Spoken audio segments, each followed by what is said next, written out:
You're watching Byline Wilmington on CBS 10 WILM. Here's your host, Don Ansell.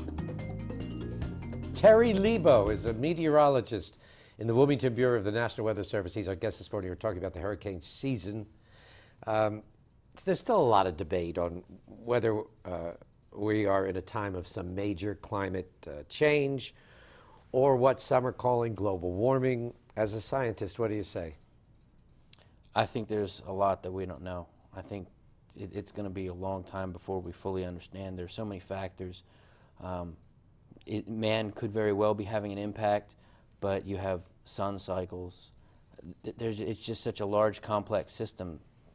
I can't really say what. Now, we had an ice age on the planet 20,000 years ago. Correct. Where major parts of North America and Eurasia froze. What caused that?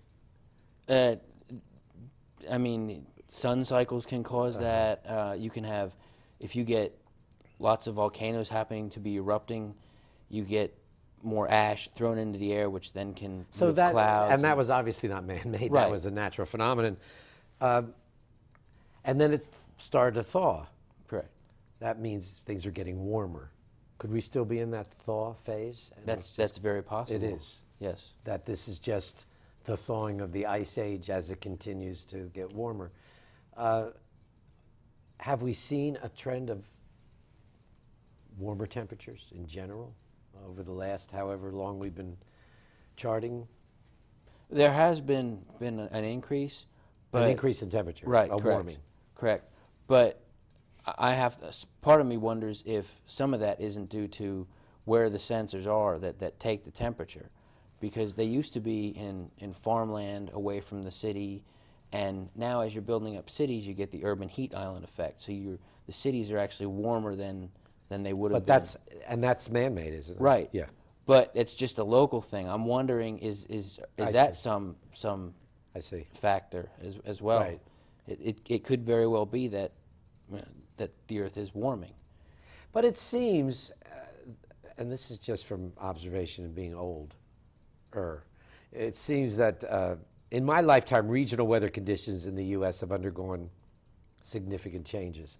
In Jersey, where I grew up, I remember blizzards in the winters. I guess they still happen, but not. That snow was all the time.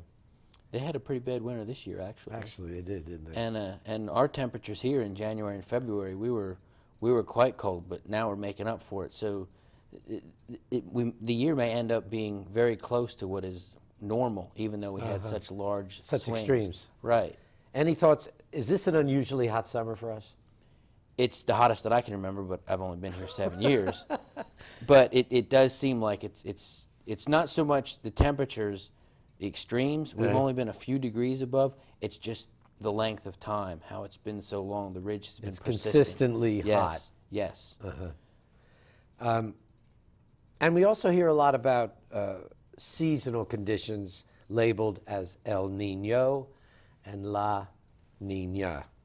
Now, briefly and as untechnically as possible, tell us what that means, what the difference is, what they do, and what's happening now. El Nino basically means that the sea surface temperatures in the Pacific are above what is the El normal. Nino. Right, that's Okay. El Nino.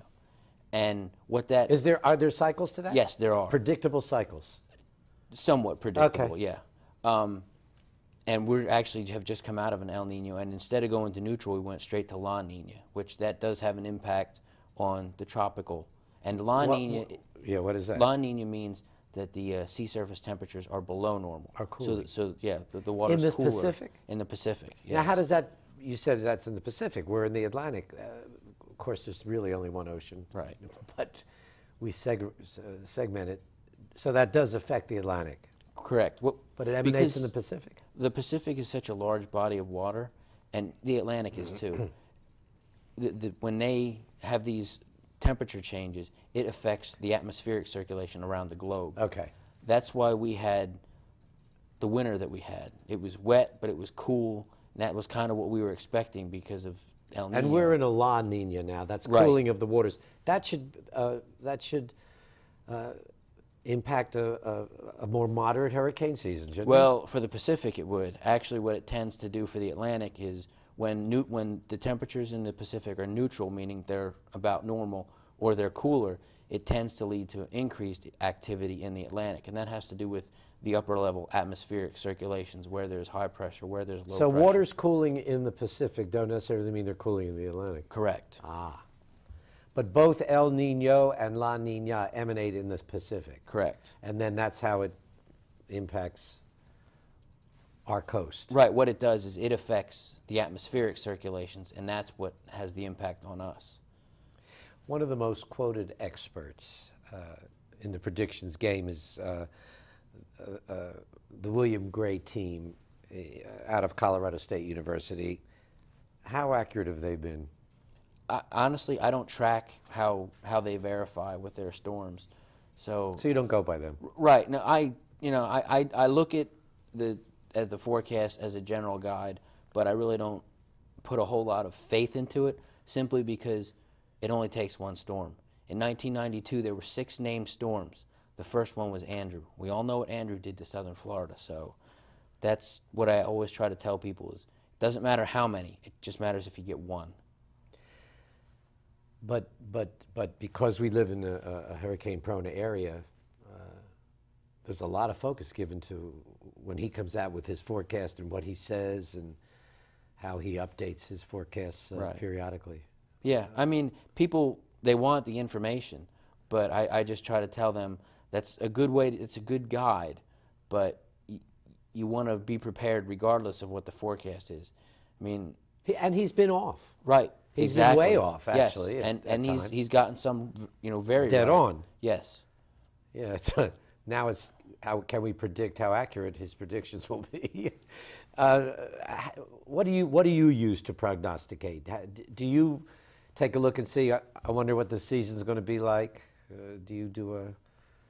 No, I leave that to the people at the Climate Center. They put out their own forecast, and I worry about the next 7 days. Do you get people calling you, locals, saying how many hurricanes we're going to have? Yeah. I mean, and when we do outreach events and stuff, when we have a booth up or we have tours, that's one of the things people always ask is, are we going to have a bad hurricane season? And I try to tell them, you just make sure you're prepared.